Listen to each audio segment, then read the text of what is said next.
Well, again, welcome to Bridlington. It's Wednesday the 10th of December. There's a 21-mile-an-hour wind from the south-southwest, which is over in that direction. You can see the wind turbines there generating power at the low December sun on this beautiful morning in Bridlington. You can see here the South Bridlington South Pier providing protection for the yachts and ships in Bridlington Harbour, and here you can see the lobster fishing fleet. And not surprisingly, on this quite windy morning, it seems as though most of them are tied up.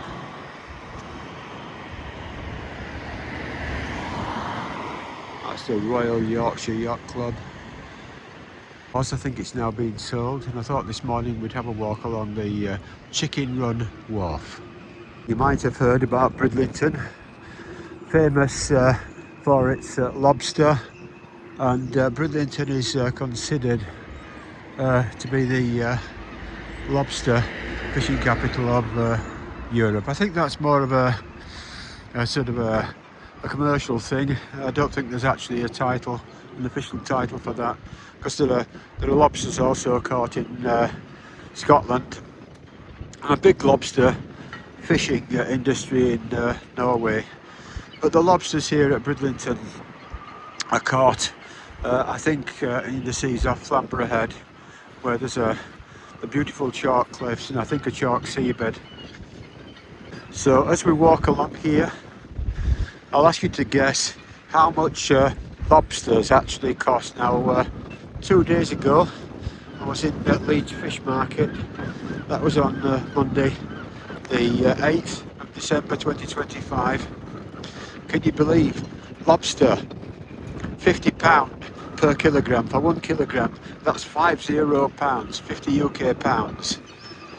I was surprised by that. However, times move on.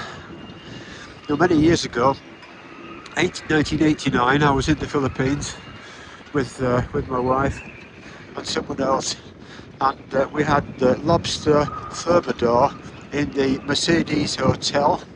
I think that hotel's still there, and I think they seemed a little bit surprised that I asked for lobster and instead of fish.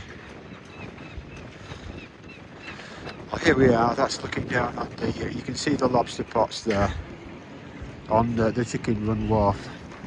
So yeah, they were surprised that I asked for lobster, and I mean, it was a beautiful meal, lobster thermidor for 3 people, and if I remember correctly, we had 3 Diet Cokes, and the price, would you believe it or not, converted from Philippine pesos to UK pounds, came to £4.50. Yep, £4.50, which was, I was surprised it was so cheap.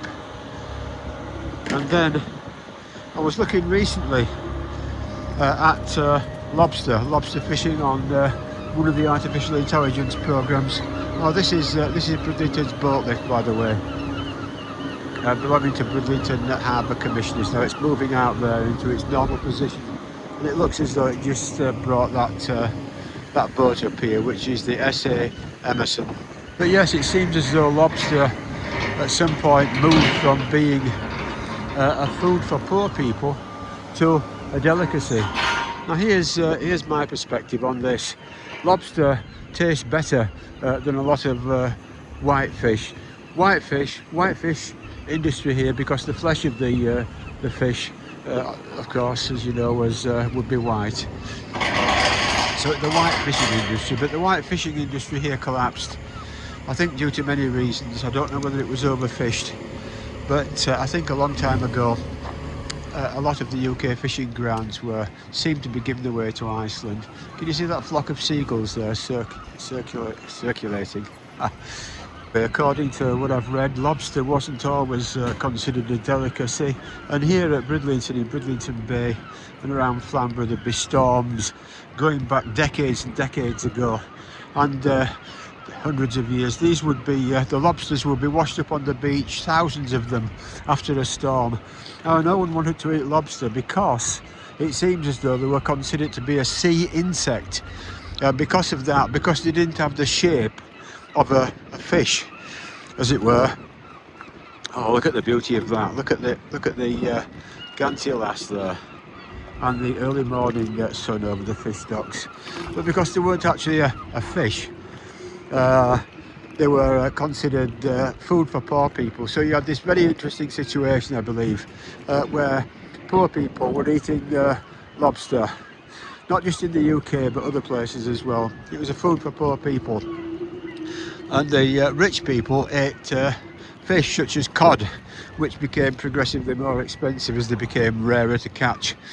However, this is the amusing thing: the lobster tastes better than the fish. So you've got a situation a very long time ago where poor people were eating lobster, considered to be a sea insect, and the rich people were eating white fish. But the poor people eating the lobster had the better meal, the better taste.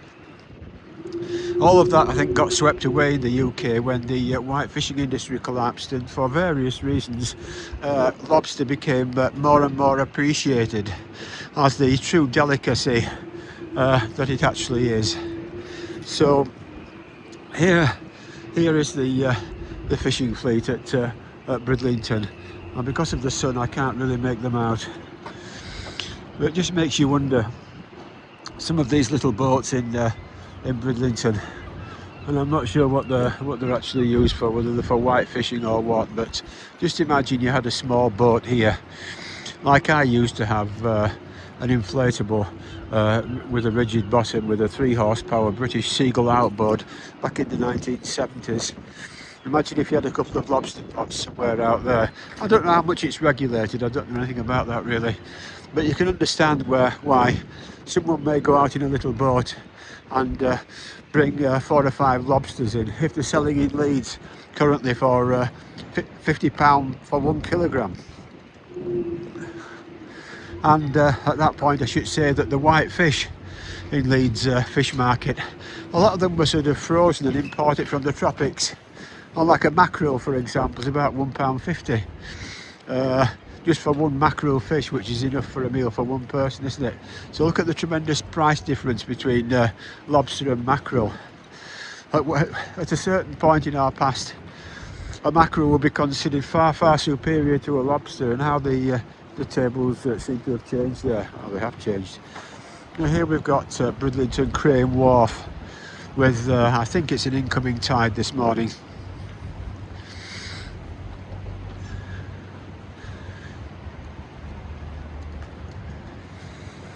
Walking past the Lawrence of Arabia thing there, because at one point I think Lawrence of Arabia was stationed at Bridlington.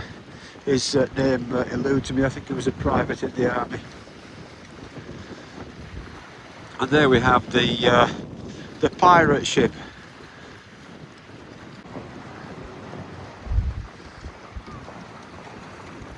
Perhaps we'll have a walk along Crane Wharf here.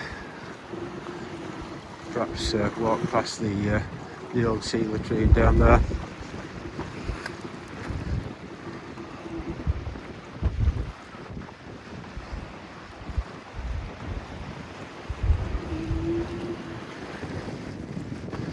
And consider again the flushing action there. Look at that. Of course, you used to go in there back in the day and just do your business on the floor, as it were. That's how things used to be here hundreds of years ago.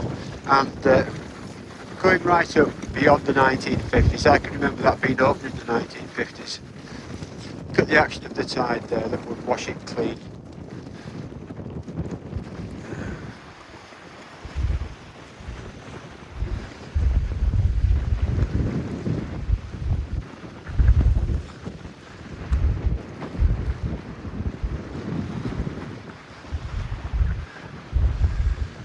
And here we have an extremely windswept Bridlington Harbour.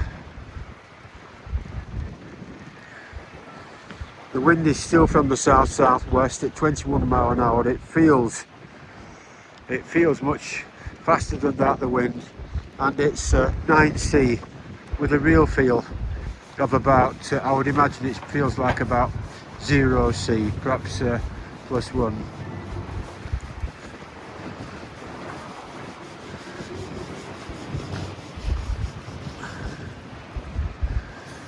And over there, you'll no doubt recognise is where we actually started this this walk.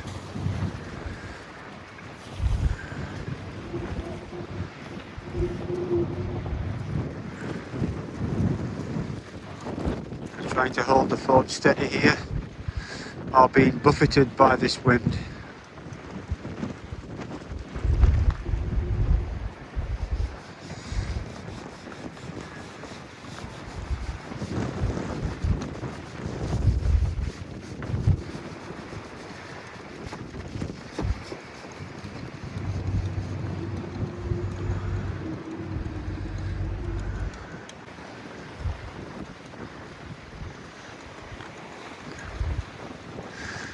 Bridlington, the scene of most of my childhood holidays, where I used to stay over there on the South Beach in my aunt's holiday chalet.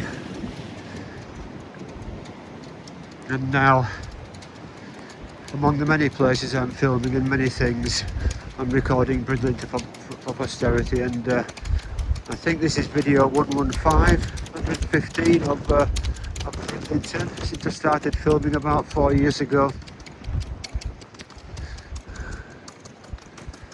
Again, we've got Flamborough Head, the white chalk cliffs, and you can see the difference in the sea there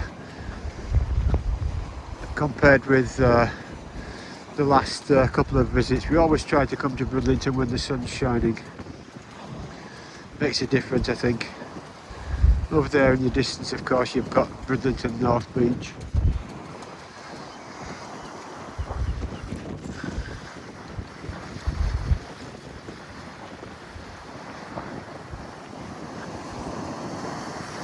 And down here, a tremendous swell with the waves almost breaching the harbour wall.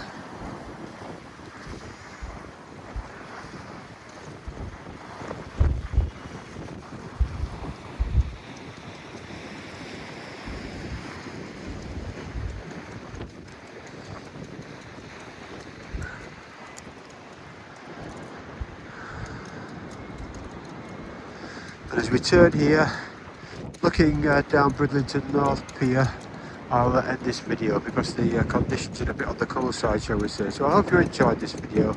Take care now. Goodbye for now.